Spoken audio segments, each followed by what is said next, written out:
What up, y'all? Welcome back to AI Roundup. I'm your host, Phil Buck, and today we've got a hell of a story for you that I have been simply salivating to get on the show. Thanks to Matt Fox, our creative director here at MMN, for sending this story my way.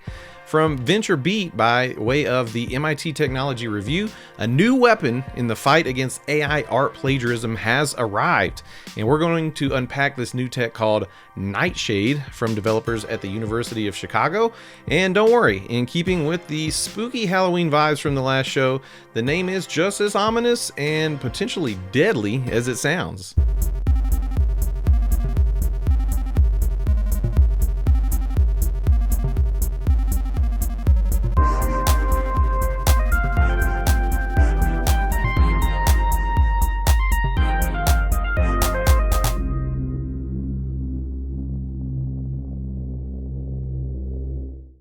Okay, so let's talk about Nightshade. This is a super exciting development from the Glaze team at U Chicago, led by Professor Ben Zhao. Nightshade is not currently publicly available anywhere, but what it touts, theoretically, is the first time we're seeing the scales really tipping for artists in the fight against data scraping and AI image generating models. Before this development, artists' only recourse against their style being stolen was to submit to an opt-out list, which, I mean, if we're being honest, it does practically nothing. I mean, especially after the damage has already been done. I mean, if somebody has stolen your style to create new pieces of work that they've sold, the opt-out list is not an attractive option. I mean, at the same time, I've seen people stir up outrage on social media, which, that usually helps to push the institutions in question to take action. But neither of those things are ideal. And the worst part is they're reactive. There's no left of boom solution for protecting your art or your style from data sets if they've scraped you. Until now. Nightshade is taking the technology currently available from their Glaze platform a step further. Glaze is an apt name for a system that very subtly alters images of art so that it's used to train a model. It will be unable to pick up the subtle things that make someone's art style unique, such as, the individual brushstrokes, the way that you make art that is your style. So it's like slathering a protective glaze on top of your painting before hanging it in the art museum of the World Wide Web.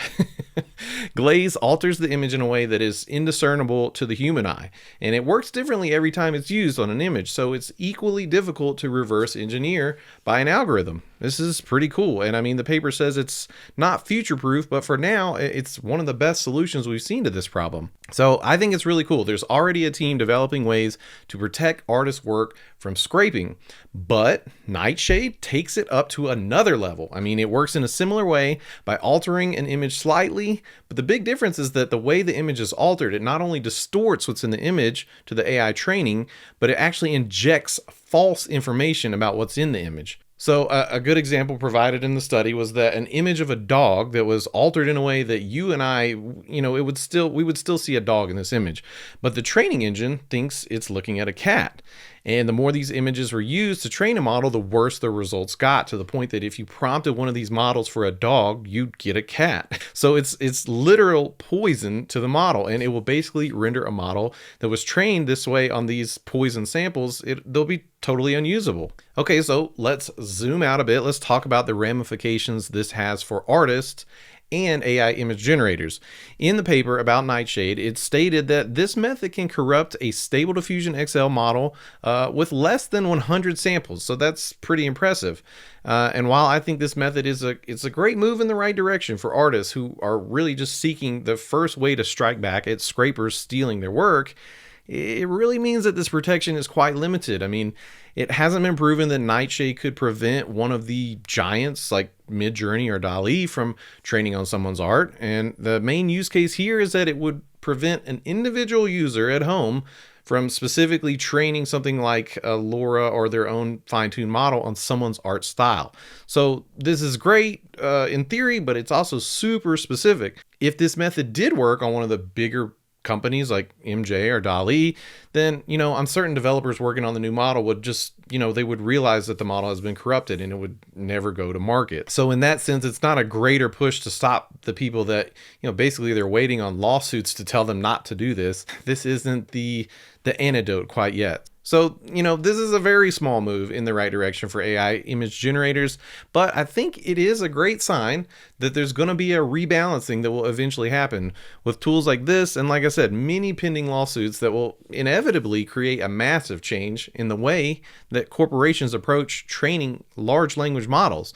And I think we are going to see these technologies put on the right path. I'm hopeful because I've said often on the show, I think the mechanisms that we see with LLMs, they hold massive opportunities for the whole human race, but not until they've been created in an ethical manner. And while I think we're in for a good few more years of the Wild West out here with AI, the dust is eventually going to settle, I think. So now, if we can just get a handle on the energy costs of running generative AI, then we might have something to really be hopeful about. But that's a subject for another episode.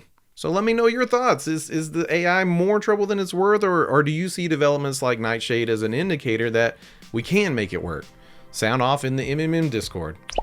All right, and that's our AI Roundup for today. Be sure to follow us on social media at MSP Media TV, email us news@mspmedia.tv, or call me, leave a voicemail, 833-MSP-NETWORK. All right, y'all, be sure to join me on Monday where we're going to be covering the forthcoming executive order from the White House on AI, which is sure to have massive ramifications.